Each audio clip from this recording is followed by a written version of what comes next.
Hello everyone, welcome to Sweet Tomato Vine Homestead. I'm Linda. Today I'm in my garden and the garden is looking like I would expect it to look after we have had 25-degree temperatures. So it is, it's pretty bad and I'm not worried about it because the things that are looking really bad are things that I expected to look bad and they're going to get pulled out. Some I had already started pulling out, like the Jamaican sorrel. The okra plants are still over there. I pulled some out, but I did not get all of them. So they're over there. They're looking really bad. Let me see what I have. I just about got all the tomato plants out, so I don't have to worry about that looking bad. But those eggplant are over there and they're looking bad. But right now we're not gonna worry about that because what I want to do is to get some watering done because it's been windy, it's been cold, and when the wind is blowing and those temperatures are cold, you still are going to have to come out and water your plants if you do not have a drip irrigation hooked to them. So I've already started to drip because, as you know, I had unplugged the drip. I had unplugged the drip because I didn't want those hoses to freeze up. So now I have reconnected one of the hoses and I got the long hose connected with the that's hooked to the NEWTRY fertilizer injector. And yeah, I think I'm gonna give I'm gonna give these plants some fertilizer today because they're looking pretty washed out. But my main goal today is to get at least one of my fruit trees planted in the ground because last season I did not have a great fruit year, and I think that is why is because those fruit trees were all in the containers. I want to get this fall winter, I want to get all of those fruit trees in the ground, except my citrus. I'm not going to put them in the ground. They are still on the north side of the house where I put them in the little cold, and I put that little makeshift greenhouse over there. So they're okay. But I do want to go ahead and get this. I'm going to do that fig tree today because I only had one fig tree left, and it did not do anything last season. So I'm going to go ahead and get it in the, what I have to lose. If I didn't get any fruit last year, when I did get fruit the year before, this tree needs these chill hours. I'm not going to move this tree to try to protect it from cold. I'm going to put it right smack in the middle of everything so it can get its chill hours, and hopefully by being planted in ground next season, it'll come and it'll give me some fruit. I don't know if it will or not, but we're going to see. So that is what we're going to do today. On top of, I'm going to water, but I probably won't be watering on camera because it's not cold out here, but there is, it has the potential to get cold because I know that the temperature is going to drop, and I don't know how fast they're going to start dropping. I did not come out early because I did not want to come out. It was cold earlier. So I came out later, and so that is why I need to go ahead and get started on getting this tree in the ground. I have not dug a hole or anything, so y'all gonna come along and watch that pitiful. No, it's not gonna be bad. It's gonna be awesome. We're gonna go ahead and we're gonna get this tree planted. We're gonna feel good about it because we're gonna be expecting to get some good figs next season because figs are one of my favorite fruits. So let's go out here and get this planted. Okay, so I'm back over here with the shovel and with my fig tree. This is a fig tree that I am going to be planting over here, and this is my brown turkey fig. And I am going to put it right here over in the area where the okra was planted at. I'm just going to dig my hole first.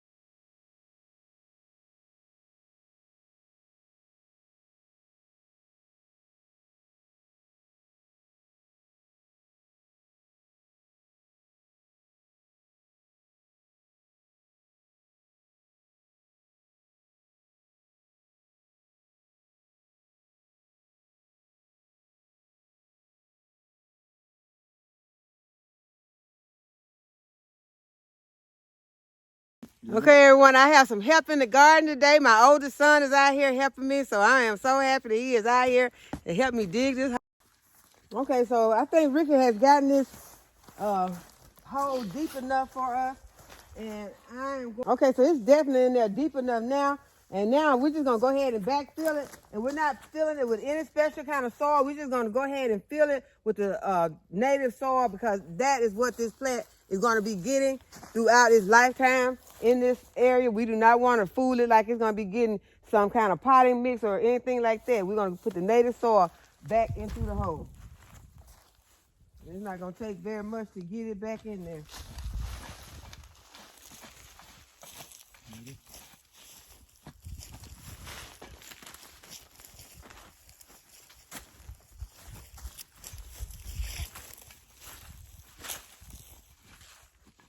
I'm not even putting any fertilizer in there, because right now this plant is going dormant. And so it's really not going to need any fertilizer right now.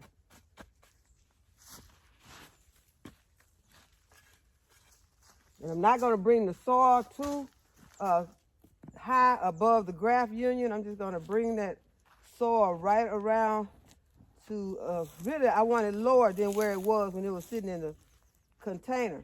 Because I think that could have been part of the problem. It may have been planted too deeply in that container.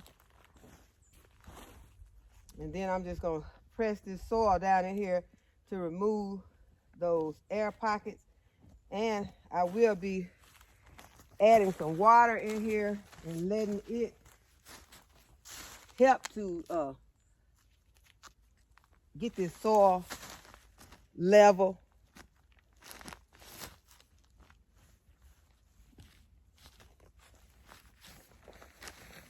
And then I'll add more soil. Okay, so now we're just gonna water this in, and now we have our fig tree planted. I told you all that this was a brown Texas fig, but I pulled my label. It says celestial fig, so it's a fig. I do know that.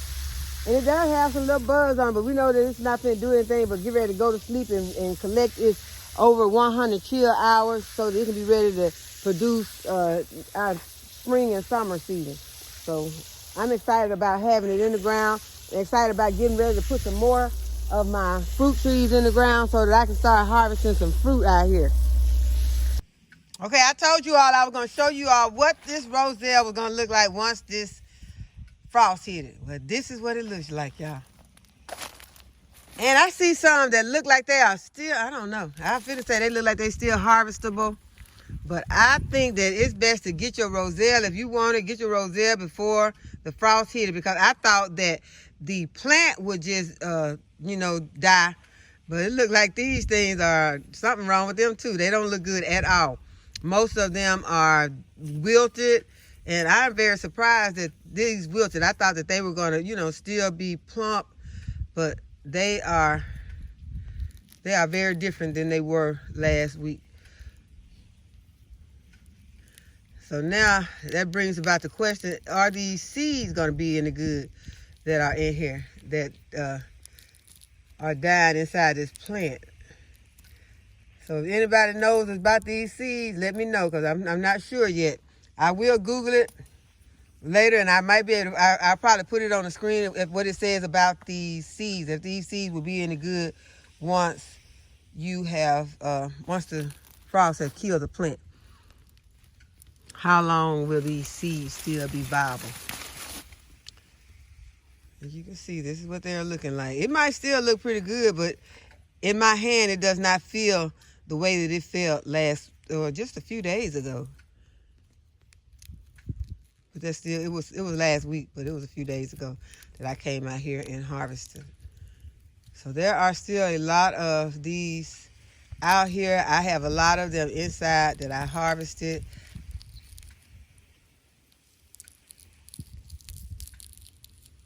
Okay, I'm seeing what's inside.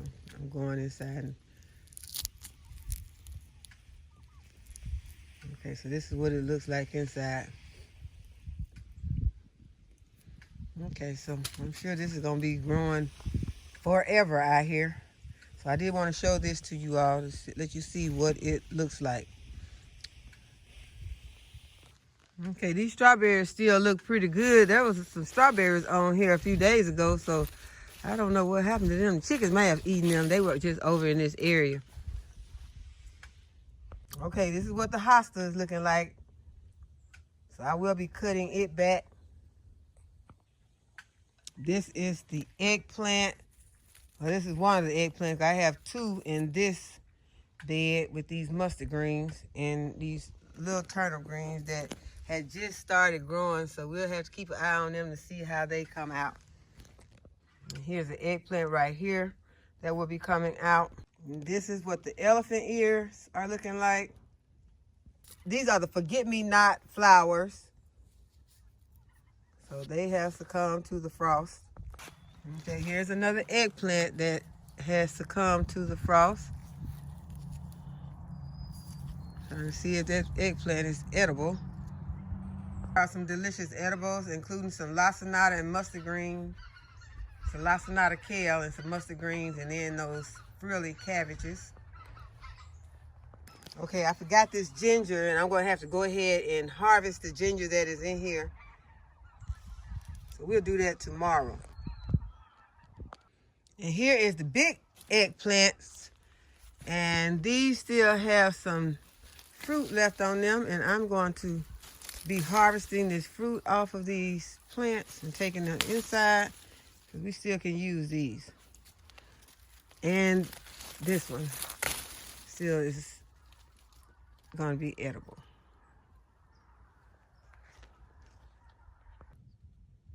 Last year, I left my aloe vera out for the first frost, and y'all told me they would be okay, and they were, but I'm getting these aloe vera inside right now because I have a lot of aloe vera, and every one of them are out here, and the lavender is still out here.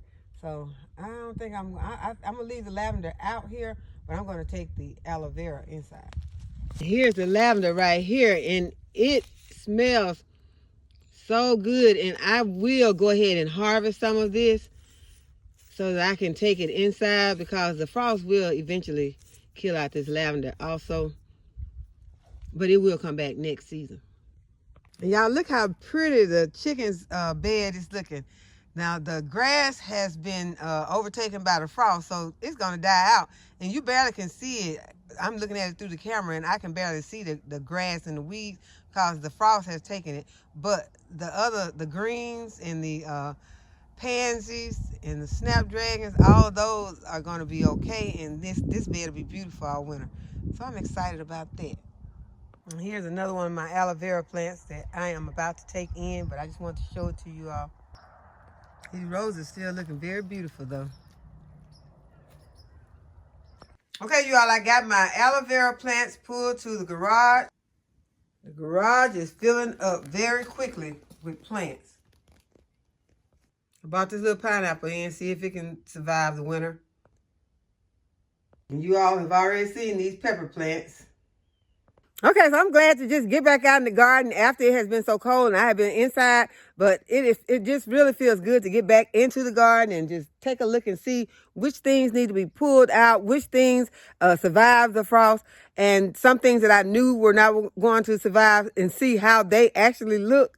And it's just good to see all of those things, because we have to transition from one season to the next, and that these things are going to, some things are just not going to make it from one season to the next. And the garden is always going to look that way once those things don't make it. So it's to be expected. And I'm just happy. I'm just not worried about none of those things. I'm just ready to move forward with the next season. Ready to plant some more cabbages out here, plant some more collards, some things that will survive. Get me some more of this curly kale going, which I have some over here. We'll be getting ready to plant our onions soon. So y'all stay tuned for that.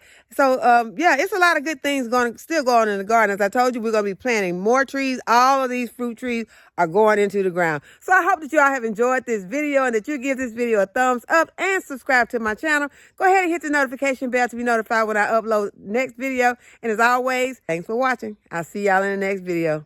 Bye-bye.